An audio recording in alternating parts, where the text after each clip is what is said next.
Hi guys! Kakarating lang namin sa bahay and ang dami naming naging errands today. Una, may appointment kami ng 9 AM dun sa clinic na malapit dito for blood works ni Savia para dun sa school.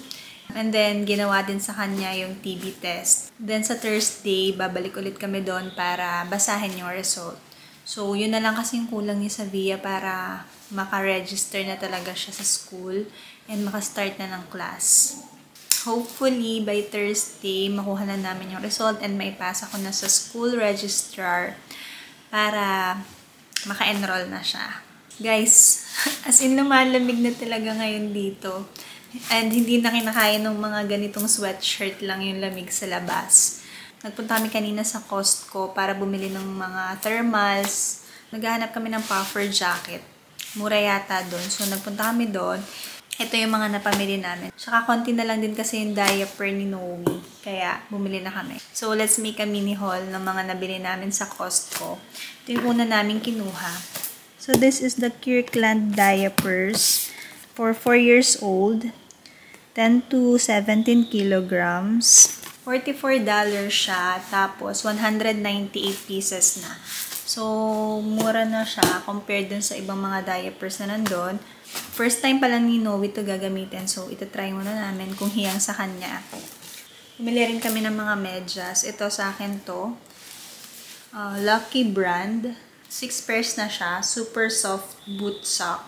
Medyo makapal naman siya. Kaya feeling ko okay to para gamitin ngayong winter. Good for size 5 to 10 na shoe size. We bought it for $9.99. Ganda naman yung quality niya. Malambot. Talaga ngayon, kahit nasa bahay, nakamedyas na rin kami kasi ang lamig na. Ito naman, Kading naman to. Kirkland Athletic Socks. 8 pairs naman na siya. Pang size 8 to 12 naman siya na men's. Makapal rin siya and medyo mahaba to. Puro white naman yung sa kanya. Ito naman, $12.99 siya. So, mas marami kasi, mas nakakamura. And then, ito naman, since malapit na mag-school si Savia, bumili ako nitong variety pack ng mga chips, cookies, may Ritz Bits, then may Oreo Mini, Nutter Butter Bites, tapos mini chips Ahoy, tsaka Ritz Bits na peanut butter naman yung sa cheese. 40 pieces na siya per pack. This is $12.99 naman. Maghapon yung school niya, so kailangan din niya ng snacks. This one, ito sobrang cute nito. We bought a puffer jacket para kay Noe. $16.99. Sana nga dalawa bibili namin para kay Savia at Noe na para matchy-matchy sila. Kaya lang, nag-iisa na kasi to nung nakita ko doon. Buti nga naabutan ko pa siya. Sakto naman, pang 4 years old siya. So, pwede siya kay Noe. Look guys, sobrang cute.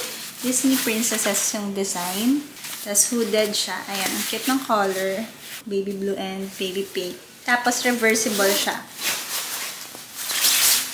Ito naman siya pag binaligtad. Ang cute.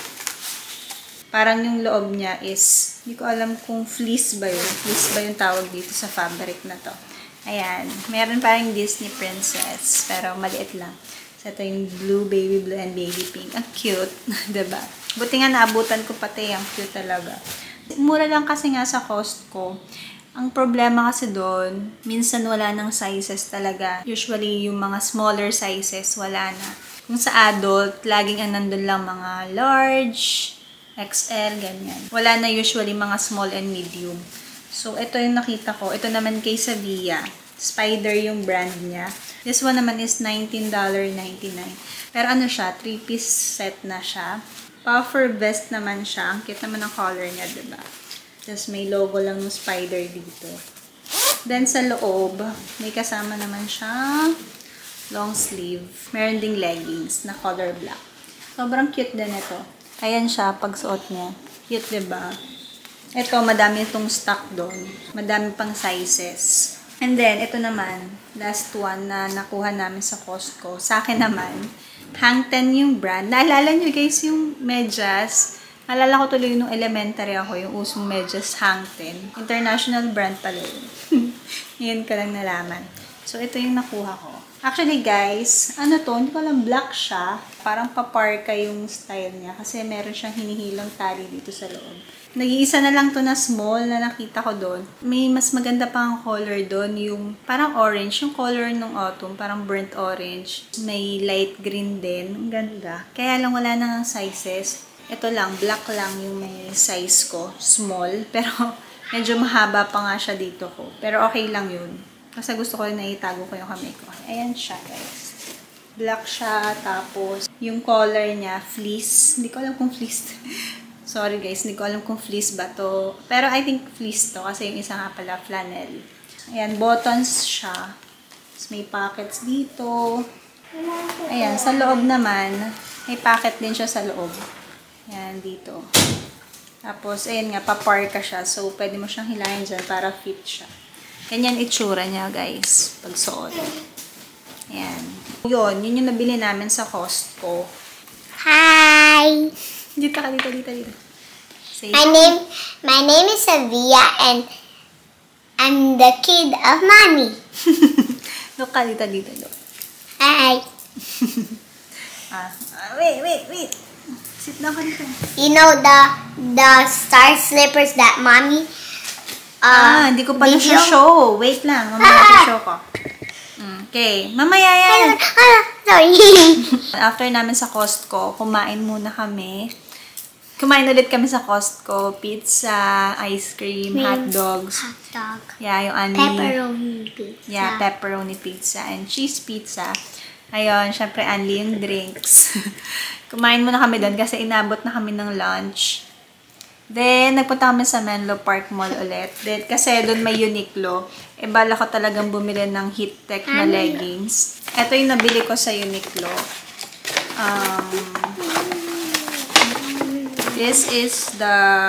Ito yung Heat Tech leggings nila na extra warm. Tatlo yun guys. Heat Tech, tapos extra warm, tapos ultra warm. So, i-try ko muna tong extra warm lang. Kasi yung original na Heat Tech, na-try ko na siya dati sa Pilipinas nung bumili kami sa Nuvali. Medyo naninipisan ako sa kanya. So, ito binili ko, yung extra warm. Kaya lang, hindi siya pwedeng isukat doon. Then yung naka-display lang kasi nila large, kaya hindi ko na lang sinukat.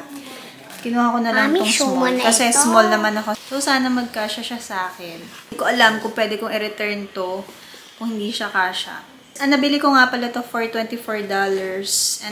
Hindi ko alam kung bakit merong mga shop like Uniqlo, wala siyang tax.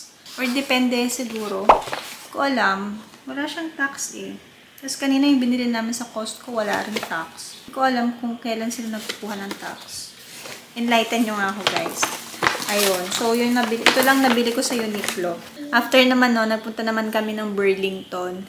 Burlington, para rin siyang Marshalls. So, nagtingin din kami doon ng puffer jacket. Kasi din talaga yung naghanap ng puffer jacket. Kaya lang, siya din yung walang nabili.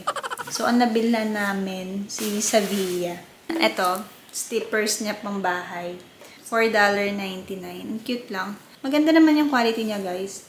So, okay siya sa $4.99. Sobrang soft. Tapos yung ilalim niya, maganda. Matigas yung ilalim. Tapos ito, soft. Cute naman ang kulay. Parang unicorn. Tapos, binilhan na rin namin siya ng socks sa Burlington. $6.99. 8 pairs na to. May blue, gray, ayan yung mga colors. Tapos pink, white, mga ganyan lang. Light colors lang naman siya.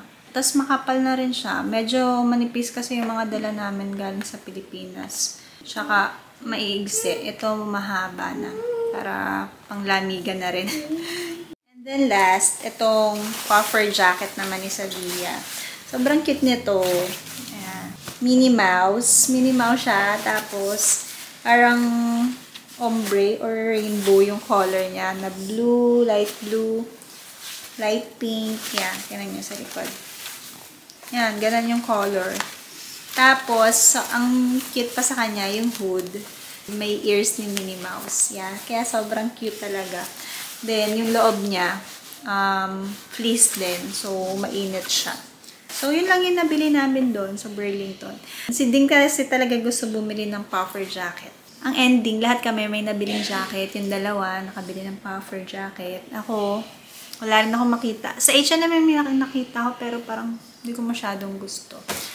Tapos sa Burlington, marami din na branded. Actually, yung mga Calvin Klein, merong mga MK, tapos DKNY, Nautica, ang dami doon, ang gaganda.